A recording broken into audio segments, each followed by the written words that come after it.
Almeria Biliran, isa sa mga bayan ng Biliran kung saan matatagpuan ang isa sa pinakamagandang falls dito sa isla ng Biliran. At ito ay tinatawag na Ulan-Ulan Falls at matatagpuan sa Barangay Sampao, Almeria Biliran.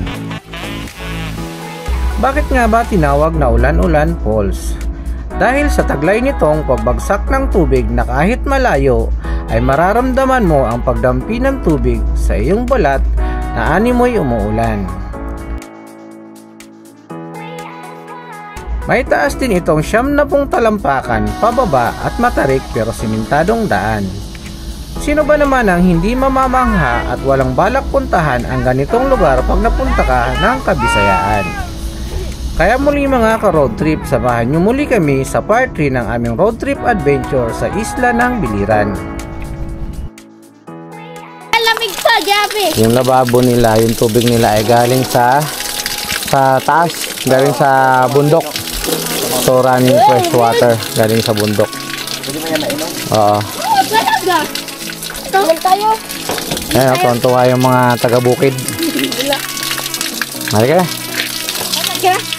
Saan ang dito? Oo, yan yung daan.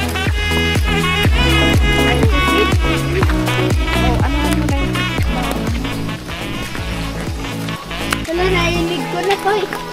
Nainig mo na ba ko eh? Ako din.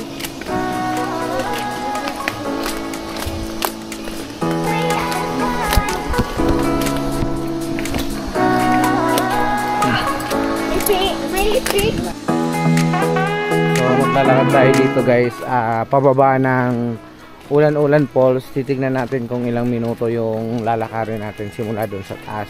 So ito guys, yung daanan nila maganda naman kasi simentado. Safe naman siya kasi may handrail naman. Ayan. So kasya yata yung motor dito na be? Be?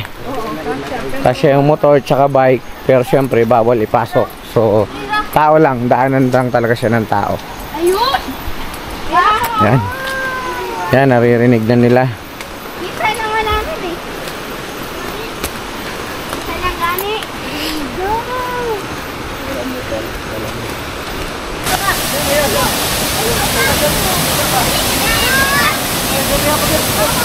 Ay, maldiya pa ng laptop. Malaki? Okay, kuha niyo siya. Nanipit, baliper niyo siya. Nakulong niya, balik.